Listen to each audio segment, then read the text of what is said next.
जन्म और उत्सव। फिल्म की शुरुआत का एक भव्य दृश्य से होती है जहां सूर्योदय के साथ सभी जानवर सर्कल ऑफ लाइफ गीत के माध्यम से नए राजकुमार सिम्बा का स्वागत करते हैं। सिम्बा शेरों के राजा मुफासा और रानी सराबी का बेटा है। पूरा जंगल खुश है क्योंकि भविष्य का राजा जन्म ले चुका है। मुसाफा एक समझदार और न्यायप्रिय राजा है।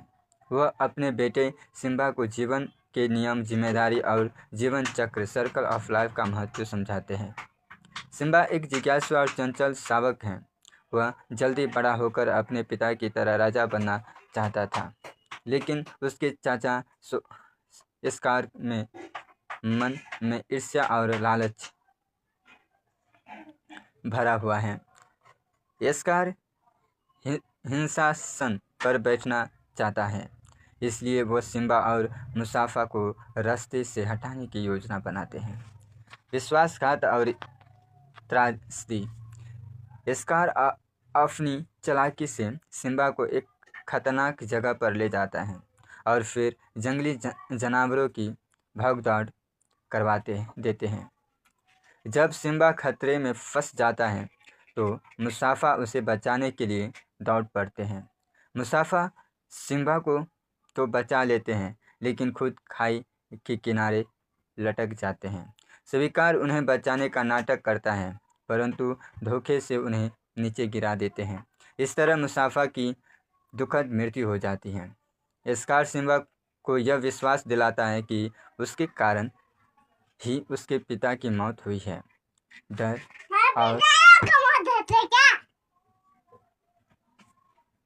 डर और अपराध बोध से भरा सिम्बा जंगल छोड़कर भाग जाता है। स्कार अपने गुरु को लकड़बंडों की मदद से पाइल्स लैंड पर कब्जा कर लेते हैं, खुद को राजा घोषित कर देता है। नई दुनिया और हकुना मटाटा। जंगल से दूर सिम्बा थका हारा गिरा जाता है। तभी उसकी मुलाकात दो मज़ेदार किरदारों टिमोन, नेबला और पुष्पा जंगली स्वर से होते हैं। वह सिम्बा को बचाते हैं और अपने साथ रहने देते हैं। वह उसे हकुना मटाटा का मंत्र सिखाते हैं, जिसका अर्थ है कोई चिंता नहीं। समय बीतता गया और सिम्बा बड़ा होकर एक शक्तिशाली शेर बन जाता है। वह अपने अतीत को भूलकर नई जिंदगी जीने की कोशिश करता है, लेकिन उसके दिल के किसी कोने में अपने पिता और अपने कर्तव्य की याद हमेशा बनी रहती है। अतीत का सामना। एक दिन सिम्बा की बचपन की दोस्त नाला उसे ढूंढ लेती है। लाला बताती है कि स्कार के राज में प्राइड लैंड्स बर्बाद हो चुके हैं, पानी और भोजन की कमी है और सभी जानवर दुखी हैं। नाला सिम्बा से वापस चलकर अपना हक लेने की विनती करती है। सिम्बा पहले डर जाता है और वापस जाने से मना कर देते हैं। उसे लगता है कि वह अपने पिता की मौत का जिम्मेदार है। तभी एक रहस्यमय बंदर रफ़ीकी उसे समझाता है, अतीत से भागने से बजाय उसका सामना करना चाहिए।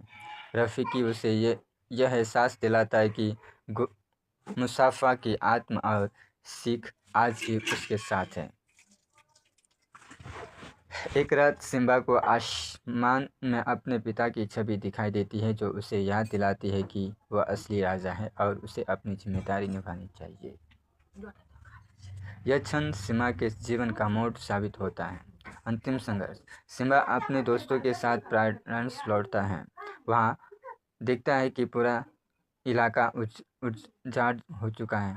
वह स्कार का सामना करता है। पहले तो स्कार सच्चाई की छिपाने की कोशिश करता है, लेकिन अंत में वह मान लेता है कि उसने ही मुसाफा की हत्या की थी।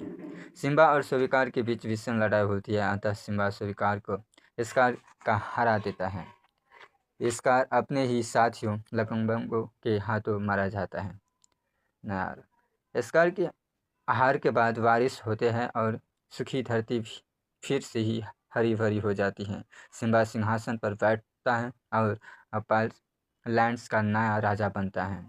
फिर फिल्म का अंत उसी तरह हो जाता है उस शुरुआत हुई थी, एक नए शावक के जन्म के साथ, जो जीवन चक्र के निरंतर को दर्शाता है।